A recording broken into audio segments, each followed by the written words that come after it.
Welcome to Chillin' 101. We hope this video helps. In this video, I will show you how to make beef Wellington.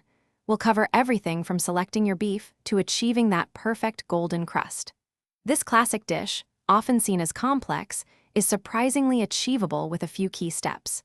You'll impress your guests with a beautifully cooked beef tenderloin, encased in a savory mushroom duxelles and flaky pastry.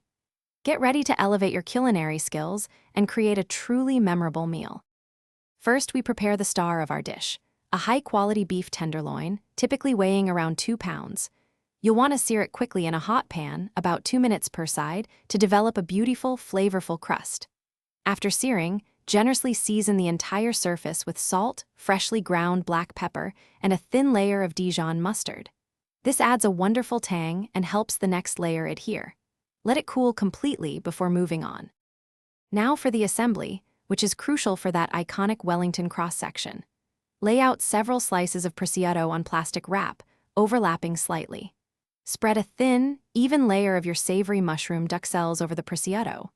Place the cooled, seared tenderloin in the center, then use the plastic wrap to tightly roll the prosciutto and duxelles around the beef. Finally, wrap this entire package in a sheet of flaky puff pastry, ensuring all seams are sealed. The final step is baking your masterpiece. Preheat your oven to 400 degrees Fahrenheit.